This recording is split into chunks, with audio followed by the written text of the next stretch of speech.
Okay, welcome to week 3. This is the last of the series of videos for week 3 of the complexity and justice conversation during the summer of 2022. Just to kind of review a little bit about where we've been. We started with the notion of being our best selves and recognizing that being the better person I can be, part of that is being as healthy as possible. And so we talk about the notion that a healthy organism is one which makes the choices which create what it needs. So for me to be healthy, I have to know what it is that I need, and I have to be able to move towards what I need. Those are the kind of determining factors in being healthy, whether I'm an amoeba or an elephant or a human, right? So those are characteristics of healthy, complex, adaptive systems, but I'm getting ahead of myself there. That's where we're going. We're looking at how it is that we get to a place where we can be as healthy as possible individually, within ourselves, in our relationships with others, and in a healthy and just society. And we're going to use the lens of complexity as a way of understanding that. Okay? So, gotta get back over here so I can go to here. Okay, so we want to be able to use the best possible maps as ways of interpreting what it is that's happening in the world such that we can make good choices. We don't actually know what's real. We only know what our cognitive functioning says is real. So we're interpreting all the time the data that we're getting. And so we want to have the best possible cognitive maps by which to do that. And the cognitive maps are like, any map. It's something that says, this is where I am, this is where I might be, this is how I might get there. But a really good map is one that is current. It's of the stuff we're looking at. There's a lot of qualities of maps that make them good maps. But I want to just raise up 3 of them here. One is it has to be comprehensive in scope in the sense that this map looks at all of the information that's relevant to the issue before me. Does it have all the significant parts? Sometimes people are using maps to make meaning about things and they're not taking into account some things that are really important. Does it have enough detail? Are we looking at what it is that's going on in such a way that we can see, oh yeah, there's this and there's that, and we have to be able to distinguish between various aspects of it. What kind of road is that? Right? As we're looking at the map. And it has to have some depth in the layers because whatever's actually arising is happening at multiple levels at the same time. So I want to be able to use a map that helps me to be able to see what all of the relevant layers are. In this particular example, this map here includes some information about subways. So we're looking underground as well as what's above ground. Okay, so we want to have the best possible maps that we can. And we talked before about perspectives and how it is that there is a focus that is, in this case, I'm focusing on this tree. A locus, here's where I'm coming from in terms of where I'm seeing. And there's a lens. And this lens is what I'm seeing through. It's how I'm making sense of the world. So this is, within this map of perspectives, the cognitive map is the lens itself. So I want to have the best possible lens. I want to have it focused well. I want to have it, cover all the details that I want. I want to have a most accurate possible map. Okay? Now, complexity is not actually a quality of the reality. It's a quality of the map that I'm using. Reality is what reality is. And reality is, as nearly as we can tell, chaotic. Right? But we can't get our heads around chaos. So we're going to try to make it as simple as possible. So the best cognitive maps that we have available today, through which we can perceive reality, are actually way better than they used to be. The human community and the process of science is coming up with way better maps than we used to have, which is not to say that we have not throughout, as long as we can tell about human behavior, humans, even in what we might call primitive societies, are able to see the complexity of reality. The Shamanic traditions in particular are present in nearly every indigenous people. And these are people who, the shamans are people who can see things or understand the depth of what's actually going on in a way that most of the ordinary folks don't. They have a kind of wisdom that comes out of their capacity to see the complexity of what's there. But in terms of making complexity widely available to folks and to have schools that are teaching about complexity well beyond the shamanic practices, that's really quite new. Freud 100 years ago, Maslow. In the last 50 years, there's been an explosion of the science of complexity. And so we know much more than we used to know about how it is that the chaos that is the reality that we live in can be filtered through complexity to make things only complicated and ultimately get to simple enough things that we can actually do them. So I really hope that you have a sense of the difference between chaos and complex and complicated and simple. These are not differences in terms of what's really happening. They are differences in terms of our capacity to know what's happening, but more importantly, the maps that we use to make sense of things. Sometimes very simple maps are fine. They're going to tell us what we need to know, but sometimes they're not. Sometimes processes are really very complicated, and sometimes we understand that we're in a place where complexity is the only thing that's going to make sense of this. You cannot think of a pandemic in simple terms and really understand it.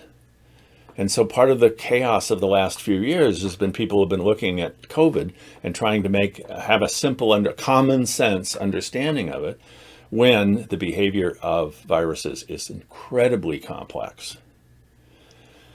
The market, the economy, politics in many regards, there's all kinds of things that are just, certainly climate. Climate is a very complex system.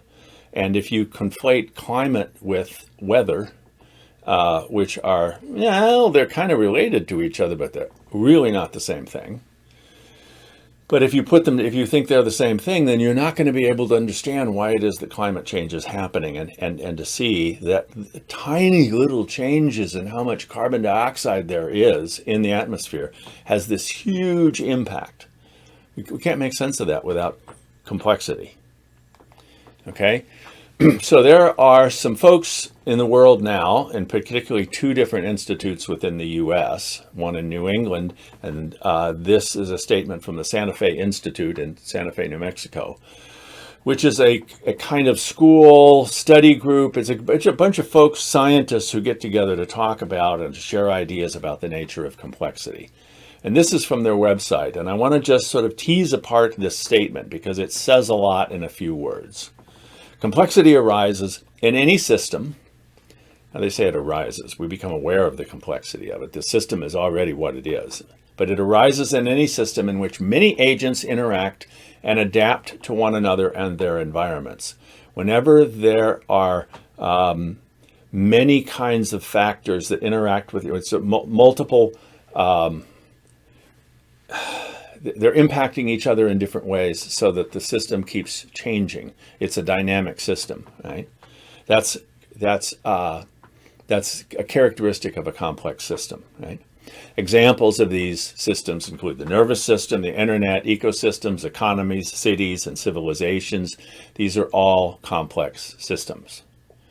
And in the coming week, we're going to talk a bit about different kinds of complex systems. But as individual agents interact and adapt within these systems, that is, they're different parts, they're the ants in the ant colony or the humans in the family. As these individual agents interact and adapt within these systems, evolutionary processes and often surprising emergent behaviors arise at the macro level. We see things like anthills arise as an emergent phenomenon from the interactions of the agents, in this case, the ants. So back to our the flight of the starlings in a murmuration. Each of the starlings is making choices, but together they create this beautiful pattern of the flock flying in the evening sky. Complexity science attempts to find common mechanisms that lead to complexity in nominally distinct physical, biological, social, and technological systems. Okay. When we understand how it is that systems function, if I look at it, okay, here's how it's working for a flock of starlings, for example. How might it work for a group of people? What can we look at how the principles here teach us about what might happen someplace else? And so the science is really about looking at what is it that all of these systems have in common, even though they may be arising in very different fields of study, in physical, biological, social, and technological. So how does the behavior of a computer program, an algorithm, how does that teach? What does that teach us about how it is that humans can make decisions? They're both complex adaptive systems. How can we?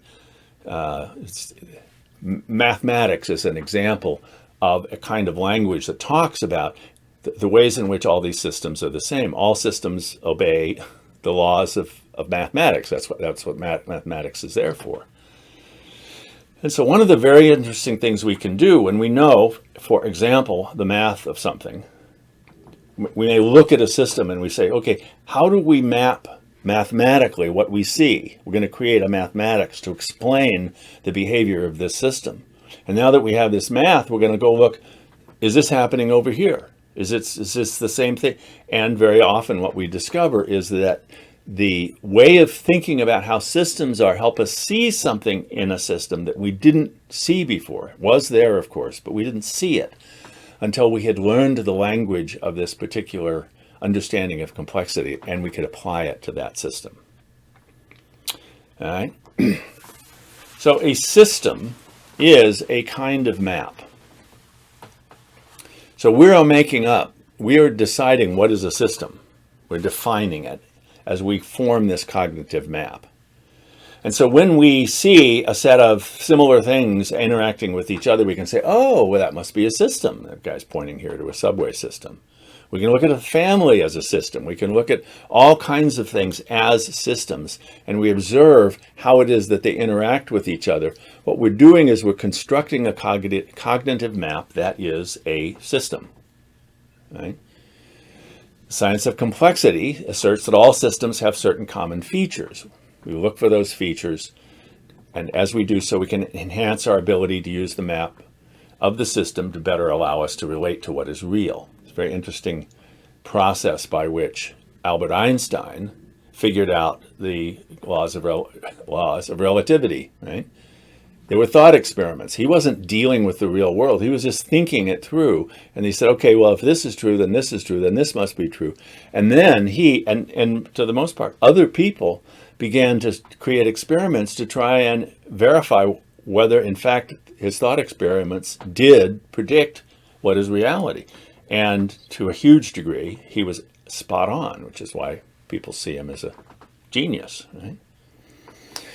And as we more fully use the wisdom to be found in the science of complexity, we appropriate maps which better help us to create and gather what we need. So the better the map is, the better I'm going to be able to show up in my life actually knowing what it is that I need and being able to act in a way that will actually create what I need.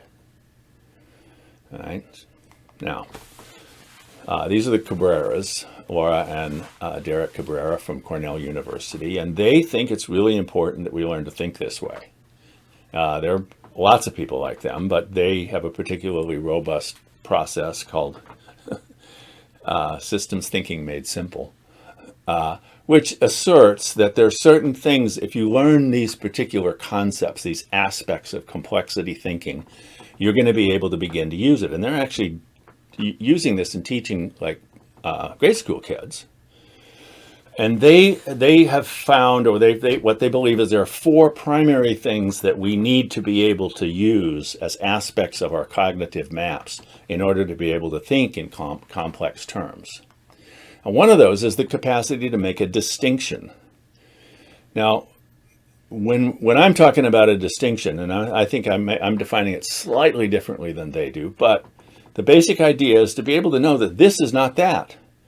When I'm out in the garden weeding, I need to know, oh, this is the seedling. I want to keep that one. That's the weed. That's the one I pull. I'm making distinctions between things. And so to be able to notice sometimes very subtle distinctions between things. A radiologist looking at an X-ray has to see meaning in very subtle differences in what's on the film. This is not that. What we sometimes do in our effort to make things simple, we make it a dualism. Oh, since this is not that, it must be the opposite of that. Now, up is the opposite of down, and in is the opposite of out. So hot and cold are, in some sense, opposites, but they are not absolutes. And just because somebody is not my friend doesn't mean they're my enemy. And so what we do when we engage in common sense, simple thinking, plain speaking, what we often do is we create dualities that don't actually exist out of distinctions that do.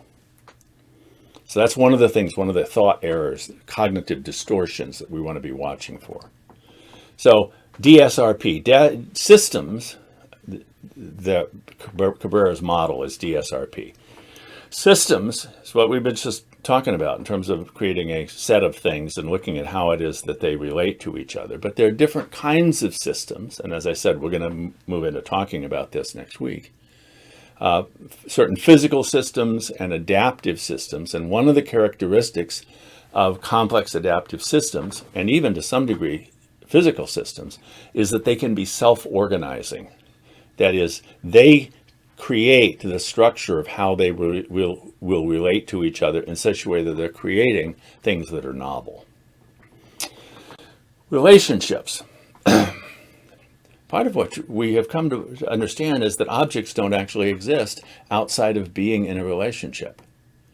Now we begin to notice that when we pay attention to the object, which is my sense of who I am not the same person in different contexts. The self, the ego, the I am that's called forth from me depends upon the relationship that I'm in.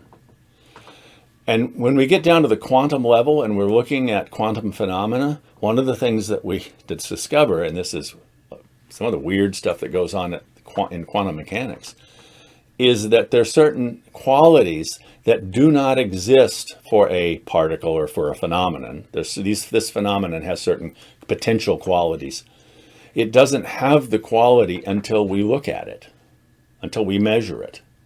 And once we've measured it, now the quality exists. But it didn't exist before we observed it. It's the relationship that creates the identity of the thing. And that's like, really? I mean, that's really hard for us to get our heads around, right? And finally, at least from their perspective, perspectives, and this is part of what we've talked about in terms of focus and locus and lens. There are multiple perspectives. And so the capacity of recognizing that for any event, anything that's happening, there are many, many ways to look at it. This becomes quite relevant to us in terms of conflict resolution, because very often what we will do is we will define the problem that we want. There's a conflict here. I want to define the problem, but I'm defining the problem in such a way that I can't solve it. I can't solve it. No, I need to have a different way of defining the problem. I need to define it in such a way that I can solve it. Because there are a potentially infinite number of perspectives, most of which are not all that helpful. So of the helpful perspectives, which are the ones that actually give me the greatest opportunity to create whatever it is that I need? All right? So these are the four that the Cabreras hold up as sort of the primary aspects of complexity, and that when we begin to be able to see the world using these aspects, we begin to develop a larger frame that says, oh, yeah, I understand what complexity is. I want to add some that I think are important that they left out. Right? One of them is the whole notion of a loop.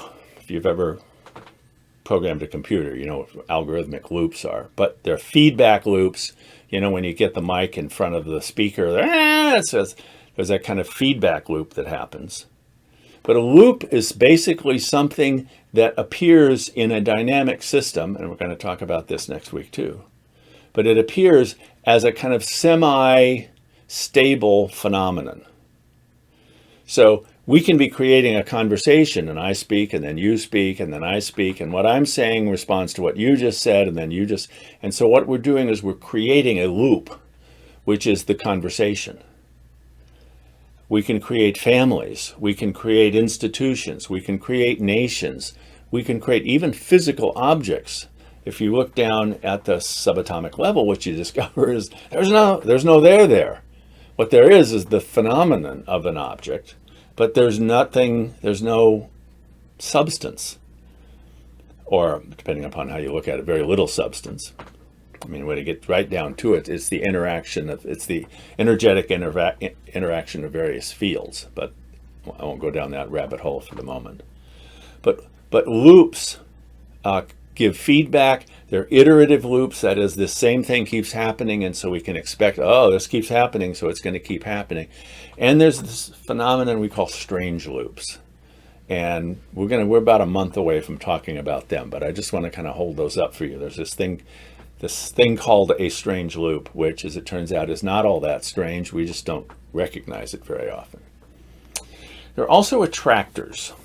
So in the process of systems functioning, there are certain ways of being in the system that are favored. And so the system tends to move to a particular set point. Now, this is fairly easily recognized within a heating and air conditioning system. The system is set to be, right now in the summer, our air conditioning, the system is set at 78 degrees. Sometimes it gets warmer, sometimes it gets cooler, but it moves towards 78 degrees, except at night when we turn it off, and then it can get as much as 82 degrees before the air conditioning is going to come on again, right? So because we don't run it at night. So that's a mode, that's a particular set point that we're going to move towards, and it's different in the winter. And, like when we're on vacation, so we can set it differently. There are also strange attractors, and this is not strange in the same sense as a strange loop. But this picture here, this is a picture of a Lorenz Attractor, which is Edward Lorenz in his work on weather recognized that certain iterative processes move towards a set of points, which when you map them looks like this. And there's some cool videos on YouTube you can look at, because they will show them at multiple angles and all that. But it basically, when you those loops are not actually in the same plane, and so it sort of looks like a butterfly's wings. And this is the origin of the notion of the butterfly effect. This is really what Lorenz was talking about, not some mythical butterfly in Argentina. But systems move towards an attractor. Another quality of complexity is that systems will tend to vibrate together. So you've observed this if you've ever had a tuning fork and you hold it next to the A string on your guitar, the A string starts to vibrate because the energy in the air is of the tuning fork is actually getting that string to vibrate. There are lots of examples of this, but probably socially, the thing that's most evident as a resonance phenomena is this thing we call being triggered. When something happens in my life that has a certain emotional quality, or there's something about the circumstances that is of the same emotional valence of something that's happened to me before, maybe many times before, maybe traumatically before, what's going to happen is that this current event resonates with those past events such that I begin to have these feelings. Then the feelings are bigger than the event that just triggered them in the present, because it's resonating with all that past stuff. But in a larger sense, within any kind of system, within the world, what happens here can resonate with something that's happening someplace else. And so what's happening in one Arab country may resonate with what's happening in other Arab countries, and so we begin to see the Arab Spring, or we begin to see other kinds of activities there. There's a demonstration here, and it's throughout all the capitals in Europe. And there were George Floyd demonstrations throughout the Western Europe. So there's a kind of social resonance that can happen as well, right? Emergence is magical. Emergence is the basic fun. It's the source of the notion that the whole is greater than the sum of the parts.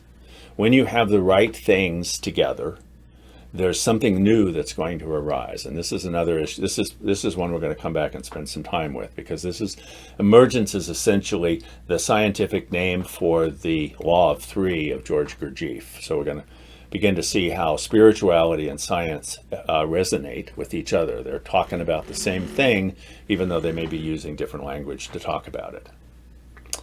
All right. Transcendence is the recognition that within the system, there are various levels of being, of the ways something can be manifested within a system. And when we move from one level to the next higher level, we are, in a sense, transcending the lower levels.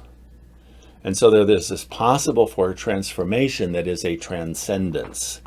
There are these nested hierarchies. There's this term holon. A holon is Arthur Kessler's book, The Ghost in the Machine, back in the late 60s, I think it was. He coined this term holon for a whole part, and recognized, and this is a characteristic of complexity, or of our understanding of the world as complex, is that everything is composed of parts, and the parts of which it's composed are composed of parts. And the part, the thing itself, is a part of something else. So if we look at it kind of like in a social system, I am my own person, but I've got these parts of me. I've got these organ systems. So I've got physical parts, I've got attitudes, but I am also in a relationship with others, so I'm a part of the relationship. I'm a part of the family. I'm a part of the community. I'm a part of the nation.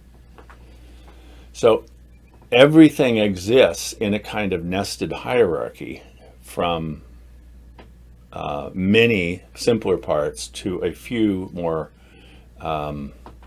complex, or more evidently complex parts, made up of all of these proteins. And the proteins are pretty complex in and of themselves, but they make up cells and so forth. So the question is, in terms of our transcendence here, how do we understand the nature of justice? And I want to suggest to you that every system has a purpose. The heating and air conditioning system in my house has a purpose. It's to keep the temperature at a particular level, and for me to be able to change what that's going to be. My car has a purpose. Everything has a purpose. The question is, where does the purpose come from? Well, when it comes to those mechanical systems, there's somebody designed it to do a particular thing. So the designer created the purpose, or actually the purpose informed the designer's creation of the system. But what about those systems that we find ourselves in, which we did not create, but which we are a part of, where we inhabit them, we maintain them? So what is, for example, the purpose of a nation, or of a family, or of a church, or of a school, so there are all these different systems of which we are a part. What is their purpose? Where does that purpose come from? Right? It comes from certain foundational documents, certainly the Declaration of Independence, the Universal Declaration of Human Rights, the contract that we signed when we started, or the bylaws when we created an organization. There's certain agreements that we have made that say this is the purpose of the system. Right? So we have this sense of this system having a purpose. I want to suggest to you that justice is the quality of a system in which there is a clear purpose, and that purpose is being realized. This is a very kind of almost simplistic definition of justice. But do we, as the system, know what the purpose of the system is? Do we have agreement on that? We can't have justice unless we agree on what's the purpose of this. And having clarified, or to the degree to which we do have a clear a clear consensual sense of the purpose. To what degree is the system actually working to meet those aims, to create those qualities that for which the system was designed in the first place? Okay, so clarity of purpose, realization of aims, and so what that suggests to us is that the purpose of the system, of the nation, of the family, of the social club, of whatever it is, the purpose of it is to be clear about what it's trying to create. What is it? What is the need that we have collectively that we're going to address by being a part of this system? And to what degree is the system able to function in such a way that it meets those aims? So even as I individually want to know where I am, where I can go, and how I can get there, it is also true for all of the systems up and down the conceptual ladder to know who are we, where might we be, how can we get there. And to the degree to which we are able to do that, we have the cognitive maps that help us know where we are, where we might go, how we might get there. To the degree to which those maps work to let us know who we are, how we can be there, those then enable us to create a system which is just. So we're going to look at how is it that we understand the purpose of the various systems, and do those systems in fact create what the aim of the purpose of the system is. All right, that'll be our conversation. I'll see you Thursday.